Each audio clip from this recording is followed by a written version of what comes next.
একটা মজার গল্প শুনুন। জঙ্গলের পাশে একটা নদীতে একটা ব্যাঙ বাস করত, আর ঠিক তার উপরে জঙ্গলে একটা কাঁকড়া বিছা বাস করত, মানে যেটাকে বলে বিচ্ছু। তো কাঁকড়া বিছা আর ব্যাঙের সঙ্গে একসঙ্গে থাকতে থাকতে একটা বন্ধুত্বের সম্পর্ক তৈরি হয়েছিল। দুজনের মধ্যে বেশ দেখা সাক্ষাৎ হতো, কথাবার্তা হতো, বেশ ভালো একটা সম্পর্ক। তো হঠাৎ করে একটা সময় বন্যা আসে। তো বন্যা আসলে জঙ্গলে জল ঢুকতে শুরু করে।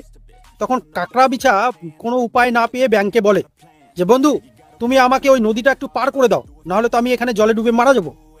তো ব্যাঙ বলে, তুমি তো কাঁকড়া বিছা বন্ধু, তুমি যদি আমাকে কামড়ে দাও তাহলে তো আমিও মরে যাব, আমি পারবো না এটা করতে।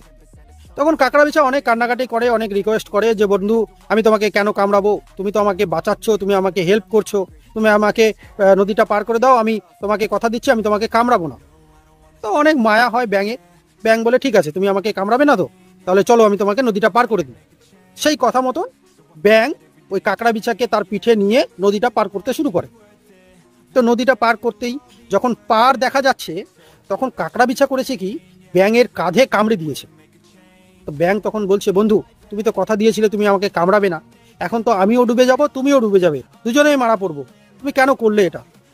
তখন কাঁকড়া বিছা বলছে, বন্ধু, এটা আমার স্বভাব, আমি কামড়াবই, আমার কিছু করার নেই, আমার কাজই হচ্ছে কামড়ানো। তো এখান থেকে একটা শিক্ষা আমরা অবশ্যই নিতে পারি, যে আমাদের সমাজে এরকম বন্ধু চরিত্রের কাঁকড়া বিছা অনেক দেখা যায়। সেই মানুষ থেকে সাবধান এবং সচেতন থাকা দরকার, নাহলে ব্যাঙের মতন ঘাড়ে কামড় খেয়ে নদীর মধ্যে ডুবে মরতে হবে।